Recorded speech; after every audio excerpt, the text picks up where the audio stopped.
Welcome to our YouTube channel. उसको अपना जिस्म टूटता हुआ महसूस हुआ। वो सर झुकाए कैद खाने में बैठा था जब अब्दुर्रहीम पूरी शान और शौकत के साथ उसे देखने लगा। कहा था ना, मेरा कहा मान लो और वो ख़जाना मेरे हवाले कर दो, मगर तुम बाज नहीं आए, अब यहीं सड़ो। अब्दुर्रहीम ने हकारत से कहते हुए ज़ोर से भाई को लात मारी तो वो बिलबिला कर रह गया। मैं कुछ कह रहा हूँ, मुझे किसी खजाने का इल्म नहीं। अगर होता तो आज मैं कैद खाने के बाहर होता और तुम अंदर। वो ये कहते हुए मुस्कुराया तो अब्दुर्रहीम ने भाई को हकारत की निगाह से देखा। ऐसा कभी नहीं होगा, समझे तुम गरीब यहीं सड़ते रहोगे, वो हकारत से कहते हुए वहाँ से चला गया। अब्दुर्रहीम ने आंखें मूंद ली। उसकी आंखों के सामने अपनी माँ का चेहरा घूम गया। यकीनन इस बात में भी कोई मसलहत होगी। वो खामोशी से उसे वक्त का इंतज़ार करने लगा। वो जानता था कि वो बेकसूर है। सबके सोने के बाद वो खामोशी से उस खाने को घूरने लगा जो वहाँ फर्श पर पड़ा था।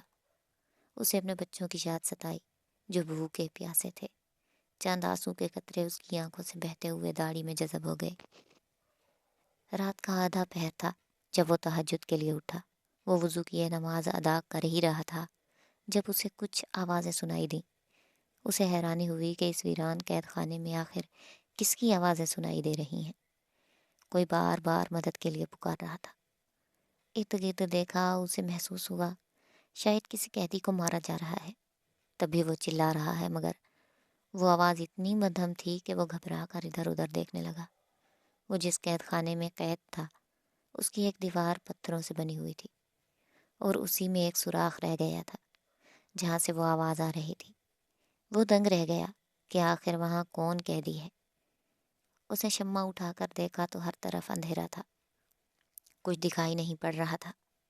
तभी उसने उस पत्थर को सुरकाया जो इस बड़े सुराख को छुपाने में नाकाम हो रहा था। जब उसने इस पत्थर को ज़ोर से धक्का दिया तो वो ज़रा सा सुरक गया। उसने शम्मा अंदर डाल कर देखा तो दंग रह गया। वहाँ एक कमरा था और कमरे में एक बड़ा कुआं नज़र आ रहा था। वो हैरान हुआ कि जेल में ये कुआं बंद क्यों कर दिया गया था। हैरत के मारे उसने थोड़ा सा पत्थर और सुरकाना चाहा, मगर उसी वक्त सिपाही गश्त पर आ गया। वो जल्दी से दूर हुआ और ऐसा बैठ गया जैसे उसे कुछ मालूम ही न हो। सिपाही ने मशकूक निगाहों से उसे देखा, क्योंकि उसके हाथ से खून रिस रहा था। या तो उसने खुद ही खुद को ये चोट पहुंचाई थी या फिर वह यहाँ से भागने की कोशिश कर रहा था। सिपाही काफ़ी देर वहाँ गश्त करता रहा। अब्दुर्रहमान को नींद ने अपनी आगोश में ले लिया। जब वो आज सुबह की अजान के वक्त वो बेदार हुआ तो देखा वहाँ सिपाही मौजूद नहीं था। वो फ़ौरन शम्मा उठाए उस सुराख की तरफ आया। अब आवाज़ें सर्द आहों में बदल चुकी थी। वो घबरा गया। एक दिन पहले उसे ये आवाज़ नहीं आई थी, मगर आज मुसलसल ये आवाज़ें उसे बेचैन किए हुए थीं। उसे समझ नहीं आ रहा था कि आखिर वो क्या करे।